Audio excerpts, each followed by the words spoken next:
What's up, everyone? Welcome to BCM, home of the safe bet. This is Michael, and it's been a while, but I'm back. Please remember to like, share, and subscribe. Check out our Patreon page to become a Patreon family member, where you'll receive some cool perks.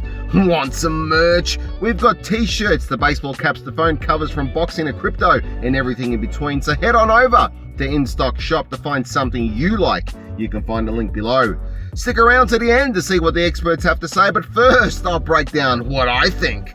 We are heading to Montreal, Canada for our next bout, where on December the 17th at the Bell Centre, hard-hitting and unified champ Artur Beterbiev will defend his IBF and WBC light heavyweight belts against the talented and WBC #1 contender Marcus Browne. For Browne, this will be his first shot at the major and preeminent belts, and for Beterbiev, it's an opportunity to stamp his dominance at 175 and to regain momentum in his career. The matchup promises to deliver some action between the two former Olympians. They say that he eats gravel with some goat milk for breakfast in the mornings, and that when he was born, he pulled the doctor's gown over his head and laid into him, ice hockey style, before knocking him out cold and saying spasiba for assisting in his birth. None of this is true, but Artur the Beast Beterbiev is an ominous figure in the ring, and that is the truth. With 2 jackhammers for fists, he has sent every single one of his opponents to the shadow realm. 16 fights as a professional have all ended in victory, and all of them by knockout. That's a 100% knockout ratio, and the only current world champion that can boast such an accolade that I'm aware of. With a reputed 300-plus amateur fight background and making it as a 2012 Olympic quarterfinalist, it's safe to say that Beterbiev has some pedigree. But there's more than just power and strength to the human-shaped titanium with lungs that is Beterbiev. He has good fundamentals and ring IQ also. He cuts the ring off well, and he patiently presses his opponent, always in striking range, forcing his opponent to react before putting combinations together in a barrage of thudding shots. Obviously, yes, his power is the standout feature, especially the way he is able to generate the power with not much room or space, but his chin is also impressive too. He took on Alexander the Nail Gavodzic, who was a prospect and undefeated at the time and also known for his power.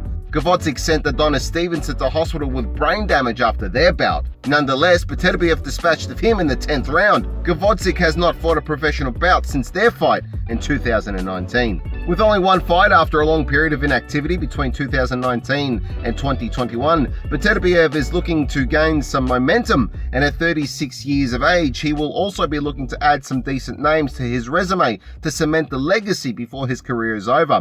And I think Marcus Browne is certainly a respectable name to add. Marcus Browne, that's Sir Marcus Browne to you, was building his career nicely and had the wind in his sails before an unfortunate technical decision loss to Canadian and veteran Jean Pascal. Browne's previous fight ended with more blood than a Quentin Tarantino movie, when an accidental headbutt between Browne and his opponent, the tough, durable and talented Badou Jack, resulted in a gash on Jack's forehead deeper than the Mariana Trench. I mean, you could see the bloke's skull. It would be an accidental headbutt against Pascal that this time would be the undoing for Browne, who suffered a deep gash, causing the fight to be stopped. Browne, behind on points at the time thanks to 3 knockdowns, lost the fight and his WBC silver and WBA interim belts in the process. Browne has touched the canvas a few times in his career and has had points deducted almost routinely for undisciplined actions and for holding. If Browne is to have a successful night against Beterbiev, I would suggest finding a safe range to work from and racking up points while slowly breaking Beterbiev down, as holding or fighting in close would be detrimental considering how hard Beterbiev hits and how easily Browne finds the canvas. The 31-year-old southpaw has good skills in the ring and decent power, particularly in his left hand that he'll be looking to drill straight down the middle and into Beterbiev's mush. He'll look to be a moving target and create awkward angles, making it difficult for Beterbiev to catch him flush, but that can only last so long because, as mentioned, Beterbiev knows how to cut off the ring. Browne's record of 24 wins, with 16 by way of knockout and the 1 loss, says that the former Olympian knows how to find success despite trouble outside the ring. But sadly, what happens in the ring is what counts, and I think he's going to have a rough night on December 17. If I'm wrong, I'm happy to engineer a punching device that harnesses the power of Mike Tyson, George Foreman, Julian Jackson, Triple G, Canelo Alvarez, Deontay Wilder and Beterbiev himself, then stand in front of it and let it punch me in the goulies. But I see Beterbiev knocking Browne out. Where Beterbiev goes next will be interesting. Beterbiev versus fellow Russian Dmitry Bivol would be good to see, and also Beterbiev versus Alvarez, which I don't think will happen, but if it does, would be interesting too, because Alvarez has already stated that it would be easy work.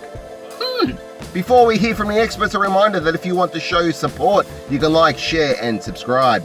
You can help this channel grow by becoming a Patreon member, and don't forget to check out our online merch. Links provided in the description below.